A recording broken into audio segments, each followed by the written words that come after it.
Napadaan kami sa Lola Nenas dito sa May 13.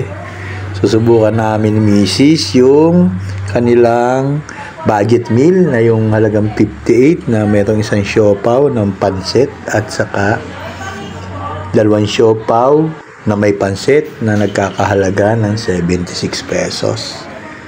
Kaya nakalpila na si Mrs. habang ako ay nakaupo para hindi naman ako mapagod sa aking pag-iintay. Alam niyo naman, hindi pwede mapagod. Willing to wait.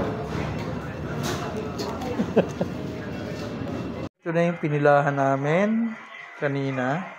Dito na kami sa bahay. Tingnan natin ang laman.